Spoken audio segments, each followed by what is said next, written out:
할렐루야, 여러분 반갑습니다.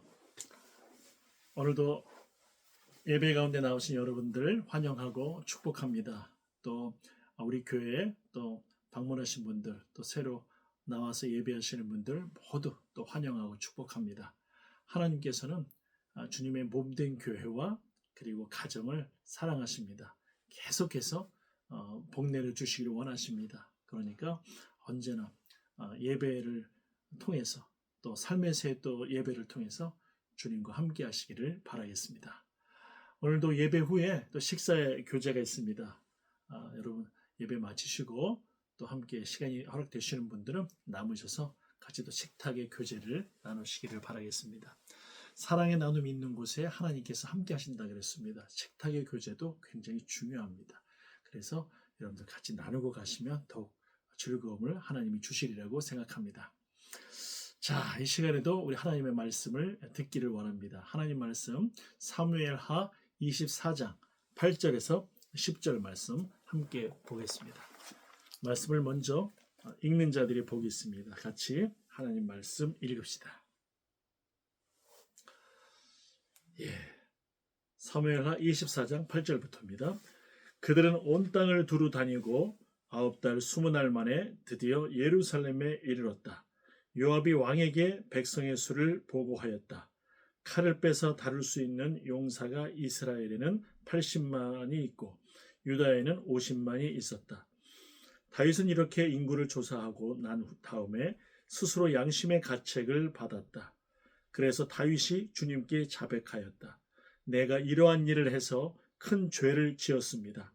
그러나 주님, 이제 이 종의 죄를 용서해 주시기를 빕니다. 참으로 내가 너무나도 어리석은 일을 하였습니다. 아멘. 중국의 유명한 학자인 맹자는 성선설을 주장했습니다. 인간의 본성은 타고날 때에는 선하다는 거야. 착하다는 거야. 대부분의 사람들은 어떤 사람이 어려운 일을 당하면 또는 어린아이가 또 위험해 보이면 달려가서 도와주고 구해주고 이러한 일들을 한다는 거예요. 그렇죠. 일리가 있습니다. 그런데 인간이 악한 행동을 하는 이유는 그 나쁜 환경에 빠졌기 때문에 나쁜 환경이 만들어져서 그 안에서 자라면서 그렇게 된다는 거예요. 또 유혹에 빠져서 그렇게 된다는 것입니다. 맹자와는 반대로 또 성악설을 주장한 또 유명한 학자가 한 명 있습니다. 이 사람이 누구냐면 순자입니다. 순자는 사람들은 태어날 때부터 악하다는 거야. 그래서 사람들은 누구나가 다 이기적이고 그리고 질투도 잘하고 탐심이 많고 그리고 내가 어떤 이익을 얻을 수 있다면 다른 사람을 이렇게 파괴하고서라도 강력한 파괴가 아니라 할지라도 그 사람에게 이익을 주지 않고 내가 가져가고 싶은 그런 마음들을 누구나가 다 가지고 있다는 거예요.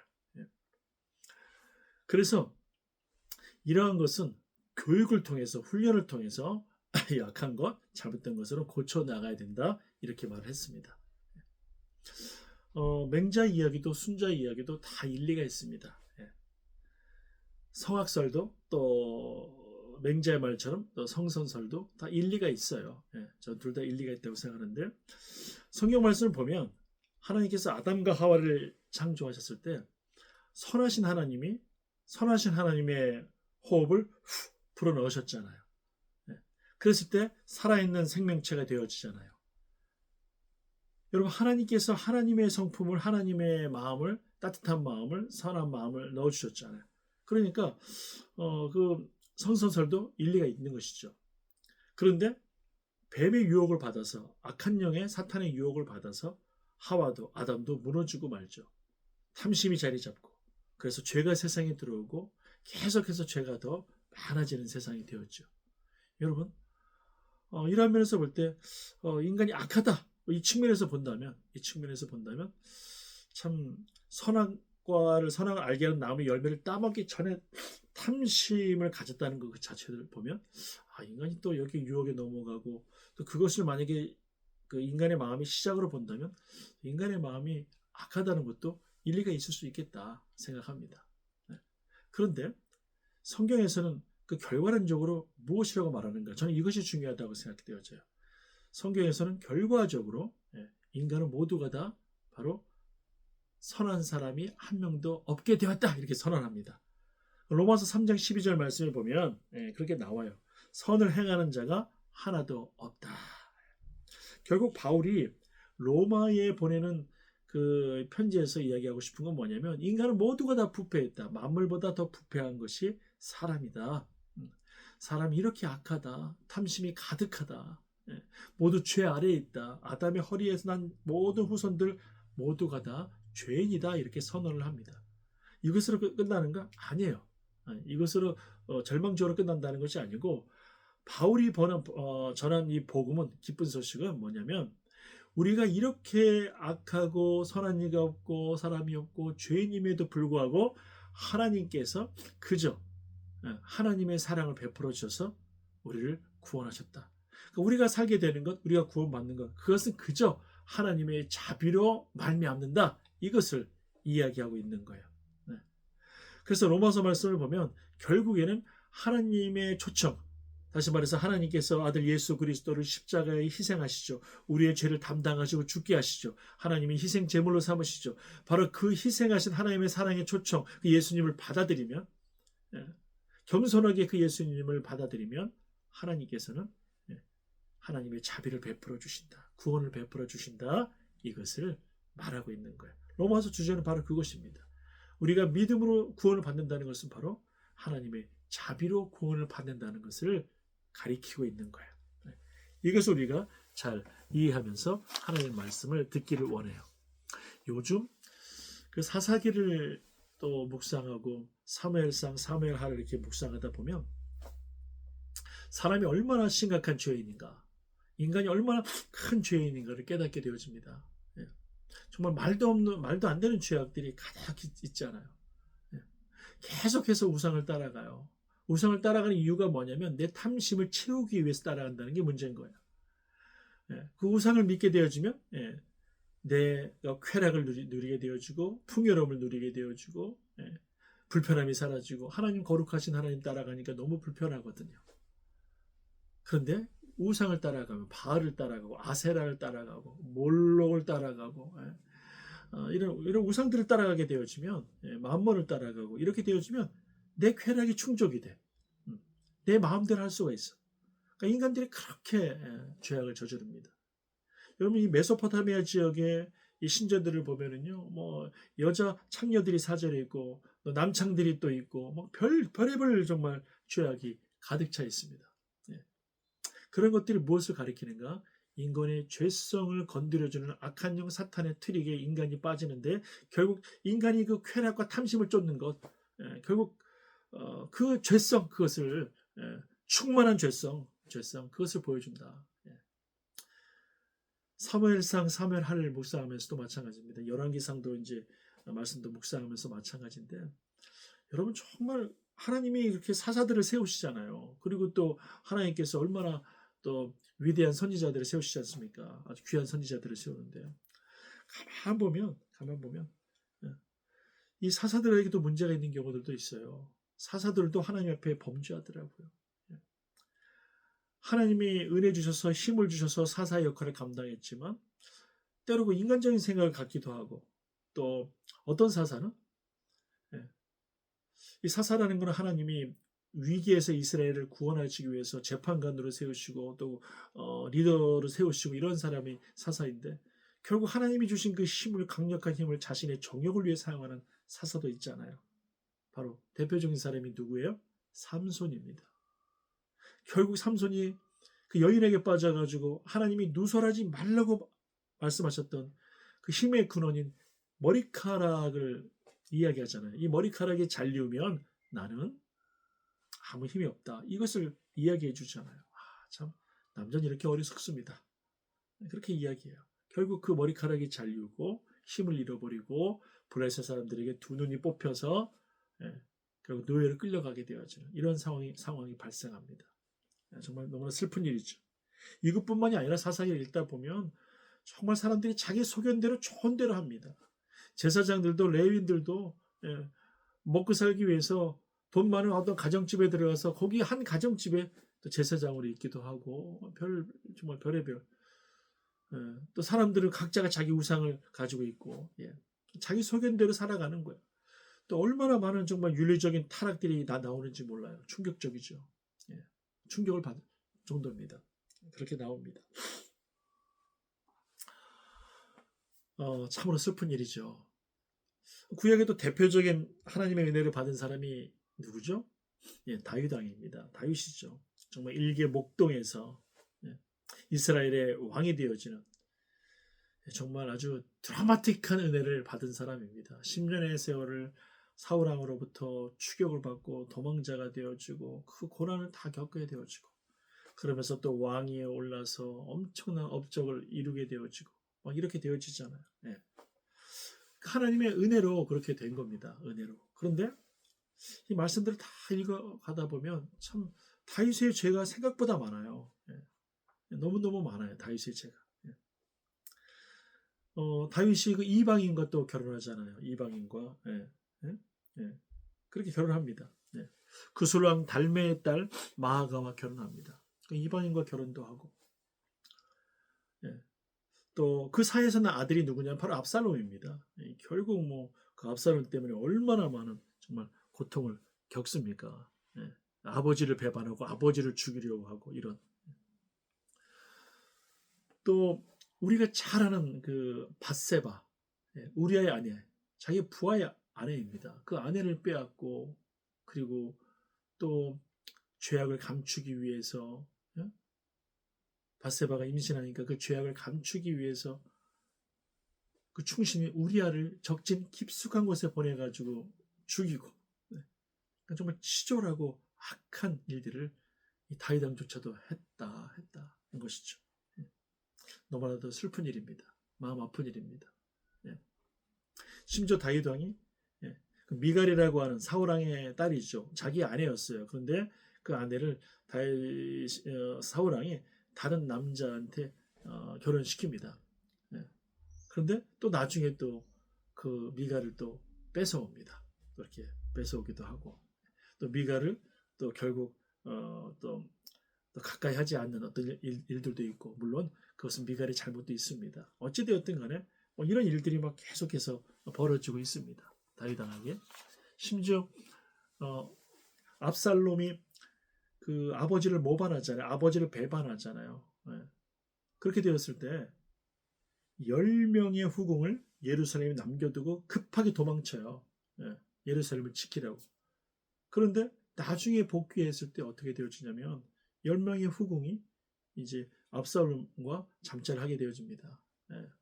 그게 이제 그 당시의 문화 속에서는 왕이 정복했을 때 정복의 의미, 내가 모든 걸 장악했다는 의미로 이러한 일들을 자행했습니다. 참 악하죠.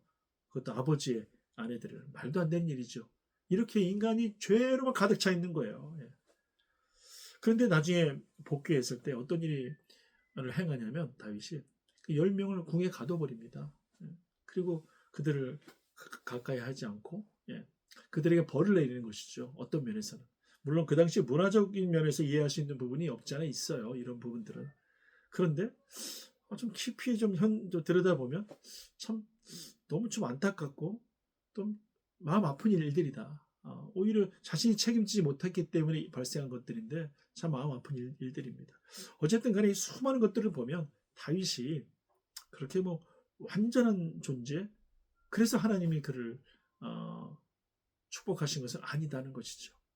여러분 다윗에게 가장 결정적인 그 위기와 고난과 어려움은 무엇이었을까요? 사울왕의 추격일까요? 사울왕이었을까요? 아니에요, 여러분. 저는 사울왕보다 더 다윗의 고통은 누구였는가? 가장 큰 고통은 압살롬이다. 이렇게 생각합니다. 압살롬이다. 이름도 진짜 압살 받을 롬이라는 것인지 압살롬이에요. 압살롬. 정말 슬픈 일입니다. 아들이 아버지를 배반해. 그리고 아버지를 죽이려고 해. 너무나 마음 아픈 일이죠. 예. 그런데 바로 이 압살롬이 아까 말씀드렸던 구스랑 달메의 딸 마아가의 아들입니다. 참 이런 일들이 계속해서 정말 반복되어지고 있고 좀 아픔이 느껴집니다. 예. 자, 그런데 중요한 게 있어요. 우리는 이런 사건들을 오늘 자세히 듣게 되어지면 좀 굉장히 마음이 부담이 되고 고통스럽기도 하고 화가 나기도 하고 그렇습니다. 그래서 어떻게 생각하냐면, 야, 다윗 왕 정말 알고 보니까 정말 죽일 놈이구나.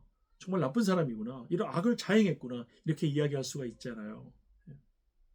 그러면서 막 분노도 하게 되어지고, 저도 말씀을 계속 보면서, 야, 다윗 왕이 너무 심각한 것들이 적지 않네? 이런 생각을 하면서 보았습니다. 그런데 만약에 여러분 우리가 단지 그 모습을 보면서 다윗 왕의 허물만 본다면 성경 잘못 읽는 거예요. 하나님의 말씀을, 이 사건들을 통해서 주시는 하나님의 말씀, 나에게 주시는 하나님의 말씀을 잘못 듣고 있는 거예요.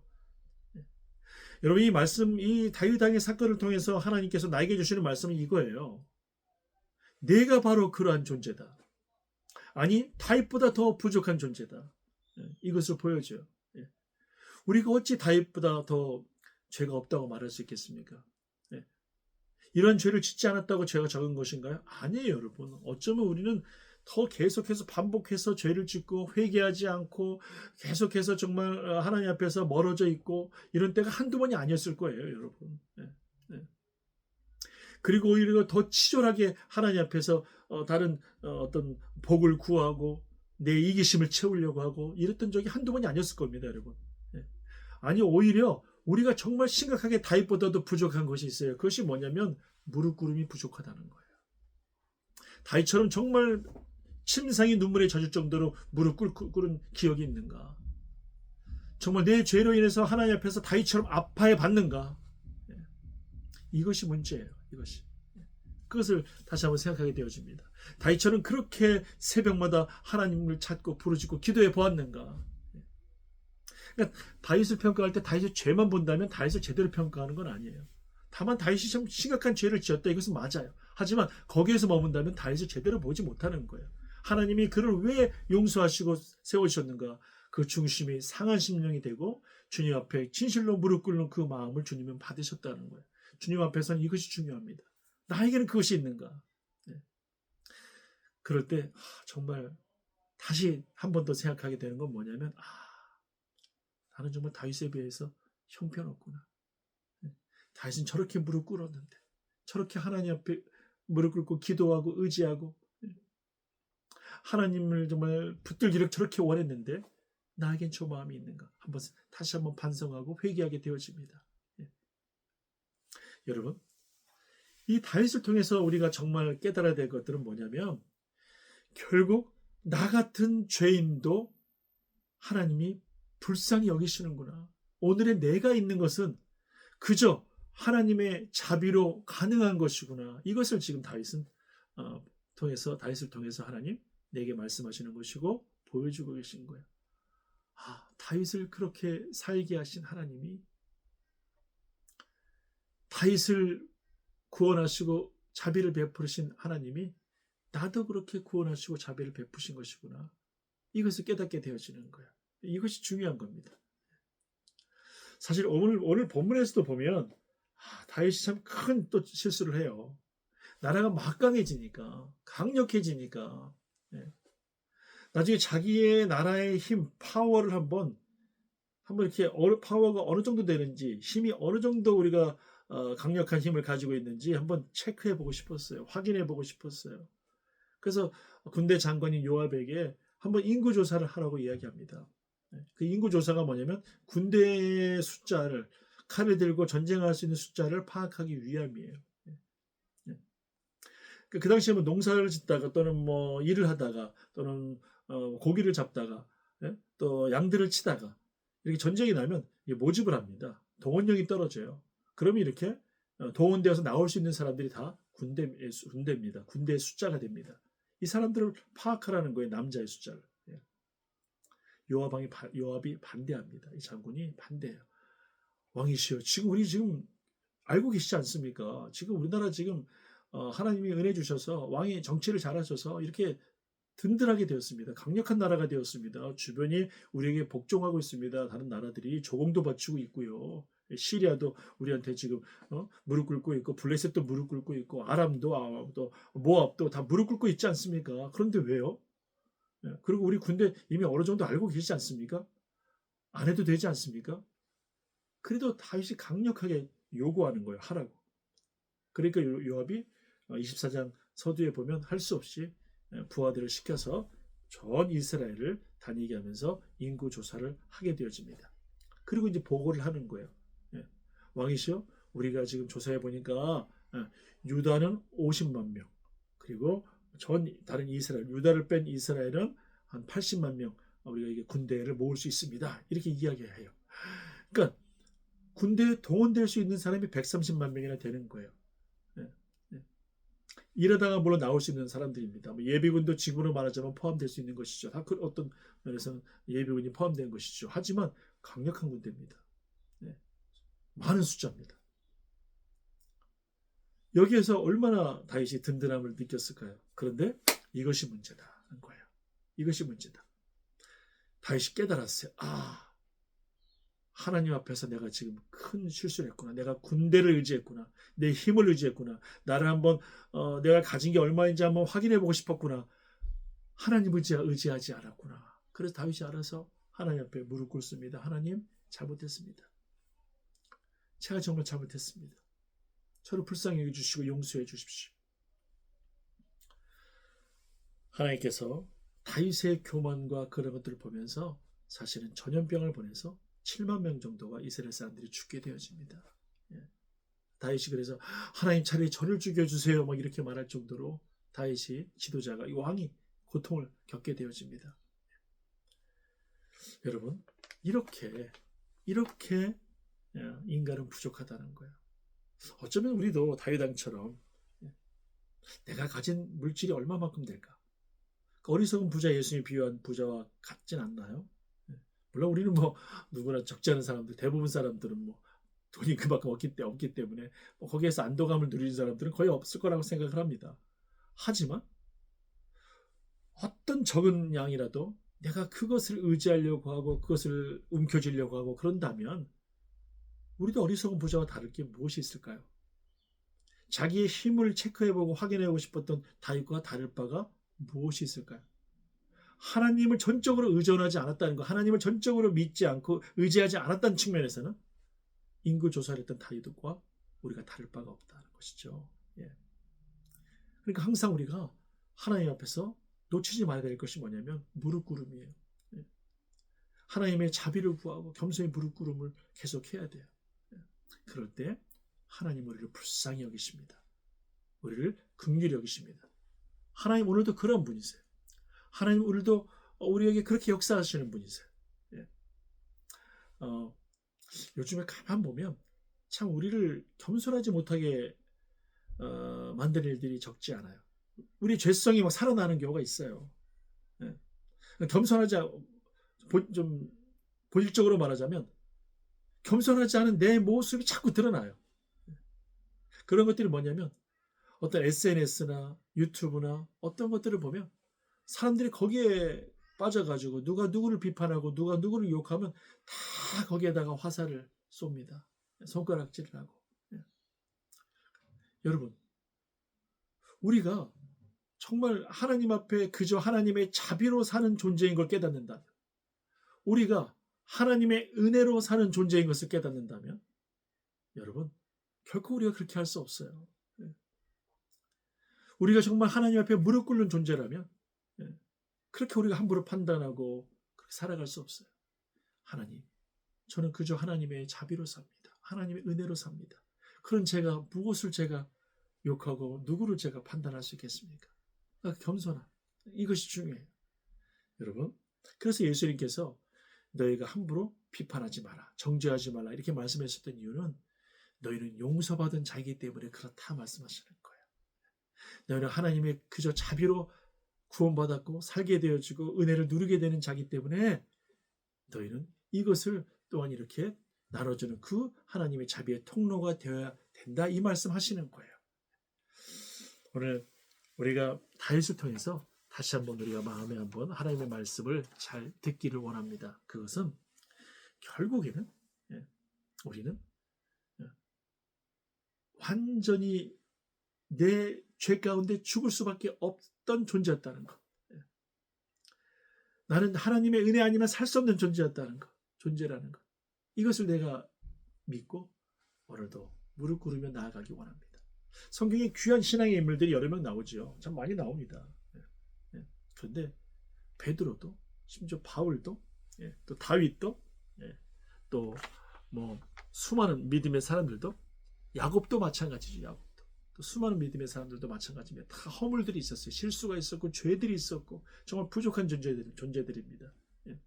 그런데 오직 하나님의 자비로, 그저 자비로 그들이 쓰임받았고 하나님의 사람이 되었고 하나님의 영광을 위해 살게 되었습니다. 그렇다면 우리도 마찬가지입니다. 지금 내 모습이 참 부족하고 연약하고 또 내 힘으로 구원받을 아무런 능력이 없지만 여러분, 예수 그리스도께서 십자가에서 흘리신 그 보혈이 정말 2000여 년을 지나오면서 흘러오면서도 식지 않은 그 따뜻한 주님의 그 보혈이 내 심장에 흘러와서 내가 그 피를 수혈받고 생명의 피를 수혈받고 내가 살게 되었다. 내가 영원한 생명을 얻게 되었다. 이것을 기억하고 오늘도 하나님 앞에 감사하며 믿음의 길 함께 걸어가기를 주님의 이름으로 축복합니다. 하나님이 여러분과 함께 하십니다. 우리는 그저 하나님의 자비로 살고 있습니다. 기도하겠습니다. 하나님 아버지 감사합니다. 우리는 그저 하나님의 자비로 삽니다. 다윗 왕의 일생을 참 살펴보면 너무나 많은 죄로 점철되어 있습니다. 그러나 우리가 다윗을 욕할 수 없습니다. 내가 바로 그 죄인이기 때문에 그렇습니다. 다윗은 하나님 앞에 그렇게 무릎 꿇었습니다. 하나님 아버지, 오늘도 우리가 무릎 꿇기를 원하시는 하나님의 말씀의 말씀을 통해 듣게 하여 주시옵소서. 그래서 우리도 다윗이 하나님의 은혜로 살게 되었던 것처럼 우리도 바로 하나님의 은혜로 이렇게 살고 있고 영원한 생명을 누리게 된다는 것 믿고 오늘도 감사히 겸손히 서로 축복하며 믿음의 길을 걸어갈 수 있도록 하나님 은혜 베풀어 주시옵소서. 감사합니다. 우리를 위해 십자가에 죽으신 예수님 이름으로 기도합니다. 아멘. 아멘. 우리 이 시간에 약할 때 강함 대신에 이 찬양 같이 부르면서 준비한 예물 봉헌하도록 하겠습니다. 우리 함께 찬양합시다. 약할 때 강함 대신에. 약할 때 강함 대신에 나의 보배가 되신 주 나의 모든 것 주 안에 있는 보물을 나는 포기할 수 없네. 주 나의 모든 것 예수 어린 양 존귀한 이름 예수 어린 양 존귀한 이름 십자가 죄사하셨네. 주님의 이름 찬양해. 주 나의 모든 것 쓰러진 나를 세우고 나의 빈잔을 채우네. 주 나의 모든 것 예수 어린 양 존귀한 이름 예수 어린 양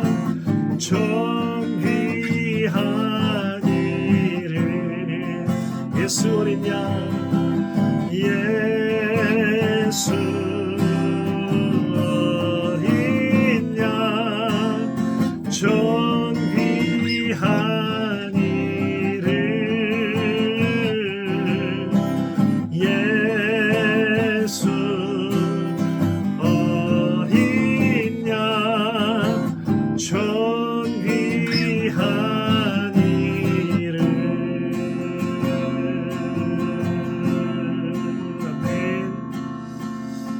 아멘 할렐루야. 이제 함께 기도합시다. 하나님 아버지 감사합니다. 오늘도 하나님 앞에 믿음으로 예배하며 또 믿음으로 또 우리의 신앙을 담아 헌금할 수 있도록 인도하신 것을 감사합니다. 주님께서 손길들마다 하늘나라의 은혜와 땅의 은혜로 풍성하게 하셔서 주님의 몸된 교회를 아름답게 섬기며 또 이웃들을 축복하며 섬기는 삶으로 나아갈 수 있도록 더 큰 풍성한 은혜들을 가정가정에 하나님 허락하여 주시옵소서. 영적으로도 강건하게 하시고 또 몸도 강건할 수 있도록 정신도 강건할 수 있도록 주님께서 치유해 주시고 함께하여 주시고 임마누엘로 역사하여 주시옵소서. 주님 감사합니다. 이 모든 것 예수 그리스도 이름으로 기도하오며 여호와는 내게 복을 주시고 너를 지키시기를 원하며 여호와는 그의 얼굴을 내게 비추사 은혜 베푸시기를 원하며 여호와는 그 얼굴을 내게로 향하여 드사 평강 주시기를 원하노라. 아멘.